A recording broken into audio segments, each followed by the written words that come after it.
참 이상합니다. 우병우 전 수석의 통화 기록을 특검이 분석을 해봤는데 특검의 수사 기간이 끝났어요. 이걸 왜 특검은 막바지에 공개를 했을까? 아쉬움만 남고 있습니다. 우병우 전 수석과 김수남 검찰총장 간의 긴밀한 전화 통화. 혹시 검찰이 우 전 수석을 제대로 수사하지 못했던 이유가 있었던 건 아닐까요? 함께 보시죠. 먼저 청와대 관계자가 특검서 진술한 내용을 저희가 정리를 해봤습니다. 우 전 수석이 당시 회의 중 누군가와 전화통화한 뒤 태블릿 PC가 검찰에 제출됐다. 태블릿 PC에 박 대통령의 연설문과 말씀 자료가 들어있고 검찰이 이를 분석하고 있다라고 말하는 걸 내가 들었다. 라고 특검에서 진술했다는 겁니다. 뭔가 사건의 단초가 되죠. 그런데 재직 중에 법무부와 대검찰청 서울중앙지검의 핵심 간부들과 수시로 통화했다는 내용 앞서 저희 돌직구쇼에서 보도해드린 적이 있습니다. 이 단초와 돌직구쇼의 보도 내용 뭔가 연결되는 것 같다. 그런데 박 대통령이 첫 대국민 사과한 이후에는 우 전 수석이 검찰들과 통화를 한 게 크게 감소했다고 합니다. 그렇다면 김수남 검찰총장, 검찰의 수뇌부 중에서 가장 높은 검찰총장과 민정수석관이 언제 통화를 했을까요? 저희가 일자까지 상세히 적어놨습니다. 첫 번째, 지난해 8월 16일 밤늦게 늦은 밤에 전화를 했다는 거예요. 뭔가 절실했고 긴박했고 혹은 주위에 듣는 귀가 없었어야 할 시점이었겠죠. 17분간 통화를 했습니다. 우병우 전 수석과 김수남 검찰총장이. 그런데 이때는 이석수 특별감찰관이 감찰 내용을 한 기자에게 누설한 것 아니냐라는 의혹이 보도된 직후였습니다. 이 직후에 통화를 했다. 두 번째 통화. 지난해 8월 23일 이번엔 20분가량 통화를 했습니다.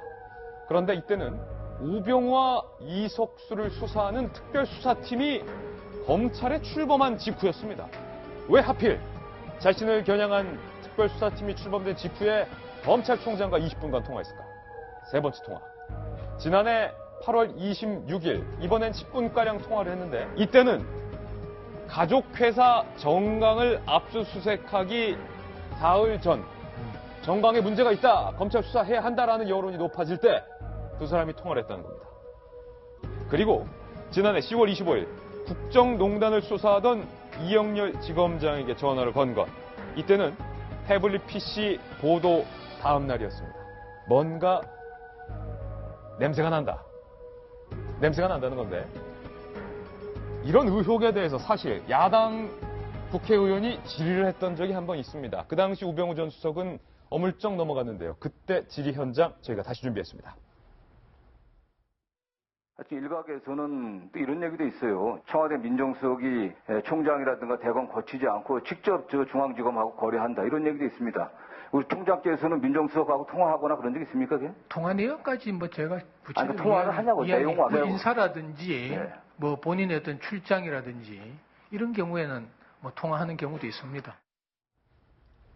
당시 김수남 검찰총장은 인사나 출장에 관해서는 통화한다고 했지만 이번 통화 시점을 보면 정말로 민감하게 칼이나를 겨눌 때 통화를 했던 것을 알 수 있는데 오늘 한겨레 신문에 공교롭게 만평 한 장이 보도되고 있습니다. 그런데 동아일보의 오늘 단독 기사 한겨레 만평이 궤를 같이 합니다. 만평 보시죠. 집으로 갔다는 거예요. 우병우 수석이. 김수남 검찰총장이 커튼을 치면서 정확히 말하면 창호지를 창문에 바르면서 미리 연락 좀 하고 오지 그랬어 라고 하니까 우병우 전 수석이 우리 사이에 무슨 하면서 또 황제 수사 때처럼 팔짱을 끼고 있습니다. 이 칼럼, 이 통화 시점이 참 오묘해요. 그렇죠. 아니, 기본적으로 민정수석실은 법무부 장관이나 혹은 검찰총장과 수시로 전화를 할 수 있습니다. 상황이 어떻게 돌아가는지, 민정수석실에 그게 법적으로 규정된 이런 건 아니지만 사실상 관례적으로 그렇게 많이 해왔던 걸로 알고 있습니다. 예. 다만, 그 대검이나 법무부 장관, 뭐 검찰총장까지는 통화할 수 있지만 그 밑에 있는 일선 검사들이나 이런 사람들과 통화하는 거는 사실상 직권 남용, 압력으로 받아들여져서요. 굉장히 그 금기시하는 걸로 알려져 있죠. 그래서 예. 대표적으로 문제가 됐던 게 세월호 수사 때 당시 광주지검 측의 검사한테 전화를 해서 지금 압수수색 영장 뭐 문제가 있으니까 거기 뭐 압색하지 말아라 뭐 이런 식으로 압력을 행사했다라는 의혹이 있지 않습니까? 이제 바로 그런 부분을 묻는 건데요. 이 부분은 그래서 그렇다면은 김순남 총장하고 통화한 건데 뭐가 문제냐라고 얘기할 수 있겠지만 시점이 중요한 겁니다. 시점이 중요하다. 지금 말씀하신 것처럼 지금 이석수 감찰관이 당시에 그 엉뚱한 그 상황에서 옷을 벗었지 않습니까? 사실상 뭐 MBC 쪽에 보도가 나왔고 뭐 일간지 기자와 통화한 내용이 MBC에 보도가 된 걸 가지고 뭐 기밀을 유출했다 뭐 이런 예. 식으로 해서 이석수 감찰관의 옷을 사실상 벗게 했는데요. 본인과 관련된 수사가 있을 때 계속 세 차례에 걸쳐서 저렇게 10분, 20분씩 그 검찰총장과 통화를 했다라는 거는 상당히 좀 문제가 있다고 보고요. 문제가 있다. 예, 왜냐하면 내 문제가 아니라 다른 문제라면 전화를 할 수 있다고 봅니다. 근데 본인 문제와 관련해서 굉장히 민감할 때, 그리고 실제 그 우병우 전 민정수석과 이석수 감찰관을 그 같이 수사했던 그 특별수사팀이 발족했던 그 당일날 전화를 한다던가 이런 식으로 해서 사실상 그쪽에 압력을 행사하려고 했던 것은 아닌가 이런 의혹을 충분히 가질 수밖에 예. 없고요. 10월 25일 날은 좀 독특한 날이긴 하죠. 왜냐하면 그 전날 태블릿 PC 보도가 처음 나왔고 10월 25일 날은 바로 그 보도 때문에 다음날 박근혜 대통령이 제1차 대국민 담화를 한 날입니다. 그렇기 때문에 뭔가 거기에 대해서 좀 알아볼 수 있었다고 생각하는데 저는 가장 문제가 되는 시점은 지금 8월 저렇게 세 차례에 걸쳐서 장시간 통화를 한 것은 여러 가지 의혹을 살 수 있는 부분이라고 생각을 합니다. 지금 우병우 전 수석에 대한 구속영장도 법원에서 기각이 됐는데 혹시 우 전 수석 입장에서는 이렇게 변명할 수도 있겠어요. 김광도 전 부장. 아니 민정수석이 검찰총장이랑 통화하는 건 민정수석의 업무인데 뭐 그러나. 그리고 실제 전화로 그냥 검찰 안부만 물었을 거다. 뭐 실제로 우병우 전 수석이 김수남 검찰총장에 전화해서 김 총장 잘 지내시지요? 이번에 특별수사팀 만들었더군요. 오늘 시작이지요? 아주 잘 보고 있습니다. 하고 전화 끊어도 받는 검찰총장 입장에서는 대단한 압박 아닙니까? 그러니까 전화를 할 수는 있어요. 예. 민정수석이 사실은 이제 사정기관의 책임자들하고 밑에 일선 수사관들하고 통화하는 거는 안 되는 거고요. 그건 수사에 직접 개입하는 거니까.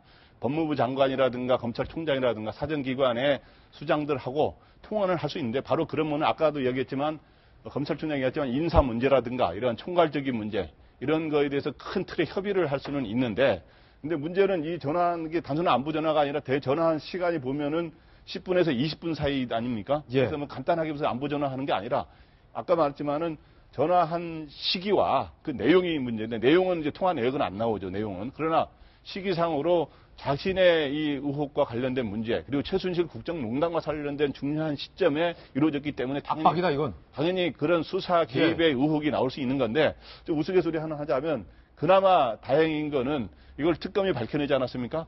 근데 이 청와대에서 요즘에 차명폰, 대포폰을 그렇게 많이 썼다는데. 그렇죠. 그리고 대포폰을 안 쓰고 실제 그 우병우 수석이 공식 전화로 예. 썼다, 이런 민감한 문제를 다룰 때. 대포폰 안 쓴 게 그나마 다행이다. 그나마 이영선 행정관이 한 70개나 마련했다는데. 예. 그렇게 했다는데.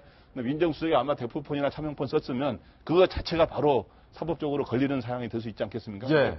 어떻든 이런 시점이라든가 내용상으로 볼 때 상당히 문제가 있을 수 있다 이렇게 생각이 됩니다. 요는 윤태호 실장님, 우병우 민정수석이 민정수석으로서의 어떤 지위와 권한을 이용하여 본인에 대한 검찰 수사를 무마시켰다. 뭐 이런 의혹 아니겠습니까? 그러니까 뭐 무슨 내용으로 이야기하는지 우리는 알 수가 없죠. 근데 이제 두 가지 지적하고 싶은 건요. 관행적으로 검찰총장하고 민정수석이 통화를 하긴 하지만 그래도 잘못된 겁니다. 잘못된 거다. 법에도 어긋난 거예요. 불법이라고 할 수는 없겠지만은 조금 이제 탈법적인 게 왜냐하면은 우리는 이미 법에 대통령은 법무부 장관을 통해 가지고 검찰총장에 대한 지휘권을 행사할 수 있습니다. 그러면 이제 민정수석은 대통령의 참모이기 때문에 대통령의 권한의 일부를 위임받아서 하는 거거든요. 법무부 장관 나아가서는 이제 법무부 검찰국장 거기도 이제 검사장급의 현직 검사가 파견돼 나가 있는데 그분이 우병우 수석하고 또 친한 분이에요. 안태근 국장이라고. 그렇군요. 뭐 그렇게 하면은 되는 거예요. 근데 민정수석이 검찰총장하고 그다음에 서울중앙지검장하고 통화를 했다?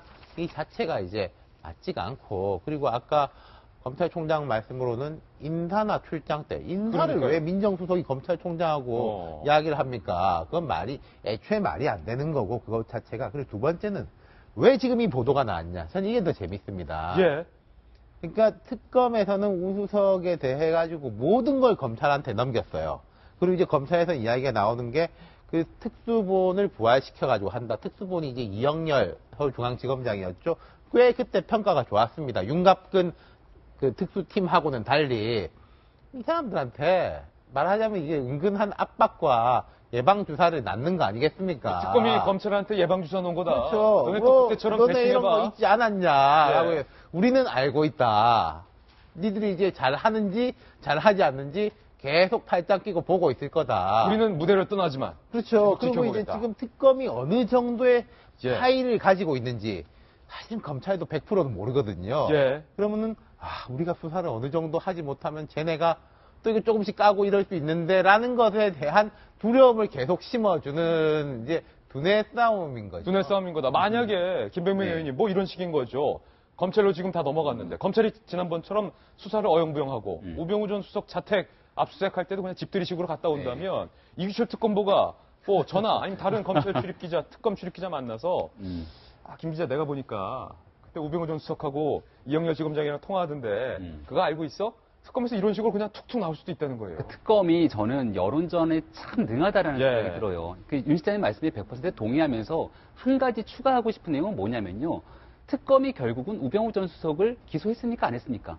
구속영장을 청구했는데 구속영장 기각당했잖아요. 예. 그리고 나서 불구속으로라도 기소를 할 수 있는 부분인데 기소하지 않고 그 공을 검찰로 넘긴 겁니다. 네. 그러니까 일각세간의 사람들이 이제 비판하기로는 야, 이 특검이 결국은 검찰에서 파견 검사 20명과 결국은 다 한 집안 식구들인데 결국 이 최순실 국정농단 사건의 한 축인 검찰을 갖다가 들쑤시고 법무부를 조사해야 되는데 이거 부담스러워갖고 우병우 전 수석 손도 안 댄 거 아니야라는 예. 여론이 있었거든요. 그러니까 박영수 특검의 오게티는 결국은 우병우 전 수석과 검찰에 대한 수사가 미진했던 부분이다라고 얘기를 하고 있는데 거기에 반전의 카드를 던진 겁니다. 우리가 안 한 게 아니라 털어봤다. 실제 했다라는 거예요. 털어갖고 내용도 보고 예. 이렇게 했는데 이것들에 대해서 마지막 마무리에 대한 부분들은 시간이 부족하기 때문에 검찰로 공을 확 넘겨버린 겁니다.